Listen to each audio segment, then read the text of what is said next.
IOU को छोड़कर, इन 5 को छोड़कर जो बाकी की हमारे 21 बचते हैं, जो अल्फ़ाबेट्स जो हमारे 21 बचते हैं गाइस, वो हमारे कहलाते हैं कॉन्सोनेंट। क्या कहलाते हैं? हमारे कॉन्सोनेंट कहलाते हैं गाइस, ठीक है। जिनको हिंदी में अपन व्यंजन बोलते हैं और इनको बोलते हैं अपन स्वर बोलते हैं इनको, ठीक है ना। और इनको बोलते हैं जो 21 बचते हैं इनको बोलते हैं व्यंजन, ठीक है।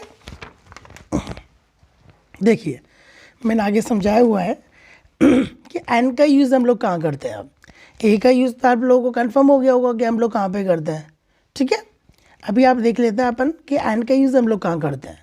वॉवल साउंड, जो वॉवल साउंड होते हैं ना, कि वॉवल से पहले नहीं, क्योंकि काफ़ी बच्चों को क्या प्रॉब्लम होती है कि वो क्या वॉवल देखते हैं और एन लगा देते हैं, वॉवल देखते हैं और एन लगा देते हैं। बट ऐसा बिल्कुल सही नहीं है गाइस। मतलब आप देख लीजिए कि ये चीज़ आपके ना वो तुक्के वाली होती है कि 90% आपके शायद तुक्के सही चल जाए, बट 100% ये बात बिल्कुल सही नहीं है। वॉवल्स को देख के कभी भी आप एन का यूज़ ना करें, ठीक है। वॉवल साउंड को देखकर आपको एन का यूज़ करना है। अगर उस नाउन में वॉवल साउंड आ रहा है गाइस, वॉवल साउंड, ठीक है। अभी वॉवल साउंड क्या होता है मैं आपको समझा दूंगा। वॉवल साउंड अगर आ रहा है तो हम लोग एन का यूज़ करेंगे, ठीक है, अदरवाइज नहीं करेंगे। देखिए वॉवल साउंड, अभी वॉवल साउंड कौन से होते हैं? AEIOU, अभी मैंने जस्ट आपको लिख के समझाया था। से पहले आर्टिकल एन का यूज़ किया जाता है, ठीक है। नीचे देखेंगे इंग्लिश में वॉवल्स AEIOU होते हैं और हिंदी में इनको स्वर बोलते हैं, जो कि कौन से होते हैं? ए आ ई ई उ ऊ ए ओ औ ए अण। तो ये सारे के सारे हिंदी में भी होते हैं। आपको हिंदी में भी थोड़ा पता होना चाहिए गाइस, जिससे कि ना प्रॉब्लम नहीं आती। क्योंकि बेसिकली क्या होता है कि जो हिंदी मीडियम के जो स्टूडेंट होते हैं ना, उनका क्या इंग्लिश में लिखने में थोड़ी प्रॉब्लम क्रिएट होती है। सो ये दोनों के लिए वीडियो बन रही है, इंग्लिश मीडियम और हिंदी मीडियम के लिए, तो दोनों ही इसका फ़ायदा उठा सकते हैं, ठीक है। आप लोग वीडियो को बार बार पॉज करके, और अगर आपको कोई डाउट लगे तो बार बार वीडियो को पॉज करके आप इसको समझ लीजिएगा जो मैं समझा रहा हूँ आपको जिस तरीके से, और इसके नोट्स भी साथ साथ बनाते चलिएगा गाइस, ठीक है। मैंने आप लोगों की वजह से इतनी मेहनत की है, वरना मैं शॉर्ट में भी इसको समझा सकता था। ये टॉपिक मुश्किल से 15 मिनट का भी नहीं है गाइस ए अंदा का, ठीक है। ये इतनी जो रामायण लिखने का जो मकसद है ना, वो यही है कि ताकि मैं आप लोगों के नोट्स प्रिपेयर करा सकूँ। क्योंकि बेसिकली क्या होता है, स्टूडेंट अभी पढ़ेगा और 1-2 दिन या 4-5 दिन में है ना, उसके दिमाग से बिल्कुल ये सब एकदम फुर हो जाती हैं, सब फ्लैश आउट हो जाएगा आपके माइंड से। तो ये मैं आपको एज ए नोट्स की वजह से मैंने इतना सब कुछ मेहनत की है। सो इसी वजह से मैं आपको इतना समझा रहा हूँ। इसके बाद मैं एक शॉर्ट वीडियो बनाऊंगा अलग से आर्टिकल्स के ऊपर। मुश्किल से 15 मिनट की वीडियो नहीं रहेगी गाइस वो, और उसमें आपको देखना बहुत बेटर तरीके से समझ में आएगा। उसमें सिर्फ मैं आपको फैक्ट समझाऊंगा, जितना भी मैंने जो लिखा है नोट्स की तरह ये कुछ भी नहीं लिखा रहेगा। उसमें सारा मैं सब कुछ आपको सामने के सामने लिख के समझाऊंगा, और वो शायद आपको और भी बेटर समझ में आए। ये नोट्स हो गए आपके, ठीक है ना, इसको कोई भी पढ़ सकता है। चलिए आगे बात कर लेते हैं। अब मैं आपको समझा देता हूँ कि वोवल साउंड है ना बेसिकली होते क्या है। देखिए ध्यान से कि वोवल साउंड है ना क्या होते हैं। यहाँ पर मैंने लिखा हुआ है ही इज़ एन MLA MP, ठीक है गाइस। सो यहाँ पर ये दोनों नाउन है हमारे सामने दिए हुए हैं, ठीक है ना। इसकी शुरुआत किससे हो रही है? लेटर की M से हो रही है, और इसकी भी M से ही हो रही है, ठीक है ना। ये स्लैश है अलग अलग है दोनों। सो यहाँ पर दोनों कॉन्सोनेंट लेटर दिए हुए हैं स्टार्टिंग में। अभी देखिए इसको हिंदी में कैसे लिखते हैं। हिंदी में लिखते हैं MLA, और इस वाले को क्या लिखते हैं? MP। तो दोनों लेटर्स की शुरुआत किससे हो रही है गाइस? देखिए हिंदी में देखेंगे हम, जो स्वर दिया हुआ है ना ए से, इसकी भी किससे हो रही है? ए से।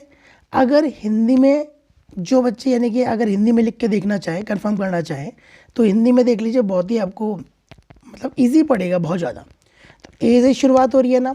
और अभी जस्ट मैंने आप लोगों को ऊपर ही बताया था, यहाँ पे थोड़ा सा देखिए ध्यान से, यहाँ पे मैंने समझाया था ना, यहाँ पे हिंदी वाले जो स्वर होते हैं, अगर इनमें से कोई भी आपके फर्स्ट लेटर स्टार्टिंग में आ रहा है ना, तो हम लोग वहाँ पर एन का यूज़ करेंगे गाइस, ठीक है।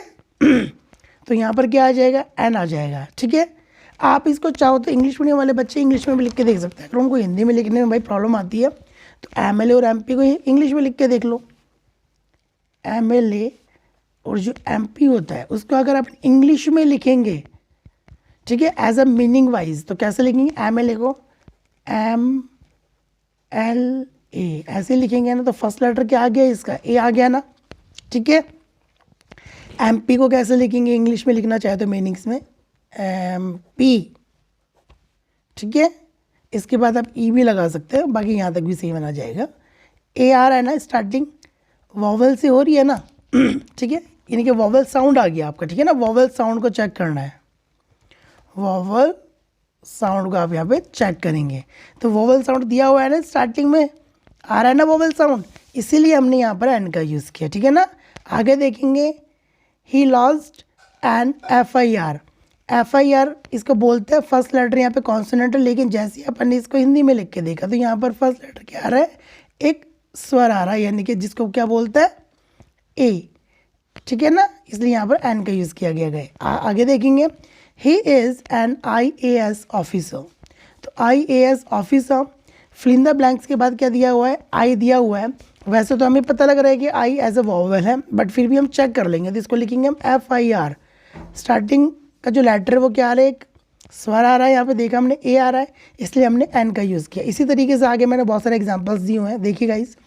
ही is an SHO, I have an X-ray machine, she is an LLB graduate, I have been waiting for an hour guys, देखिए ध्यान से, और स्टार्टिंग किससे हो रही है, कॉन्सोनेंट लेटर से हो रही है गाइज, ठीक है ना। लेकिन जैसे अपन इसको हिंदी में लिख के देखेंगे तो हिंदी में इसको कैसे लिखते हैं, ऑर्स, ठीक है, ऑर्स लिखते हैं ना, ऑर्स। तो स्टार्टिंग किससे हो रही है, ऑ से हो रही है, ठीक है ना, यानी कि एक स्वर है ये, ठीक है ना। इसलिए किसका यूज़ होएगा, इससे पहले आर्टिकल एन का यूज़ अपन करेंगे, ठीक है ना। और अगर आप इंग्लिश में लिखना चाहो तो ऑर्स को हिंदी इंग्लिश में लिख लीजिए, ऑर्स ए से स्टार्टिंग होएगी, ठीक है। आगे देखेंगे, Ram is an honest person. Honest नहीं गाइज, काफ़ी बच्चे के इसका प्रोनाउंशिएट गलत करते हैं, हॉनेस्ट नहीं होता, ये ऑनेस्ट होता है, ऑनेस्ट। देखिए मैंने अब लिखा है और ऑनेस्ट बोलते हैं इसको, ऑनेस्ट, ठीक है ना। तो फर्स्ट लेटर कॉन्सोनेंट है, लेकिन व्यंजन से इसकी शुरुआत हो रही है, इसलिए हम यहाँ पर एन का यूज़ करेंगे। Got it. देखिए आगे देखते हैं। देखिए गाइज, मैंने आपको यहाँ पर कुछ एग्जांपल्स दिए हुए हैं, थोड़ा जल्दी जल्दी देख ले ताकि वीडियो ज़्यादा बड़ी ना हो। मैं सेकंड पार्ट भी इसका लेके आऊँगा। आगे देखेंगे, एग्जांपल्स दिए हुए हैं।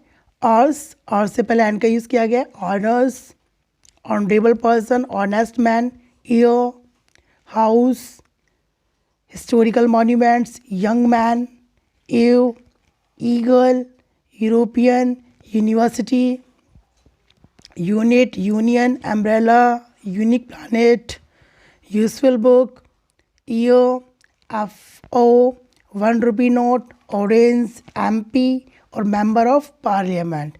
थोड़ा सा मैं आपको यहाँ पर डिफ्रेंशिएट करना चाहूँगा, थोड़ा सा मैं आपका टाइम लूँगा यहाँ पर, ताकि कुछ बच्चों को यहाँ पे प्रॉब्लम आएगी, मुझे लग रहा है ऐसा। देखिए ध्यान से गाइज, यहाँ पर स्टार्टिंग किससे हो रही है, यू से हो रही है ना।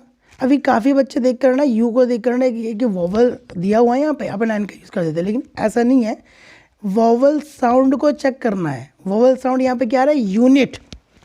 अभी यूनिट को बेसिकली अपन कैसे लिखेंगे गाइज, यूनिट को, ये यूनिट है, यूनिट को अपन कैसे लिखेंगे, यू से स्टार्टिंग करेंगे ना। अभी यू कोई हिंदी में स्वर थोड़ा ना होता है गाइज, नहीं होता ना, इसलिए इससे पहले अपन एन का यूज़ नहीं कर सकते। Got it. आगे देखेंगे, यूनियन दिया हुआ है, अम्ब्रेला दिया हुआ है, अम्ब्रेला यू से स्टार्टिंग हो रही है, ठीक है। और हिंदी में भी वैसे अगर अपन लिखेंगे इसको तो आ का स्वर आएगा, तो यहाँ पर एन आएगा।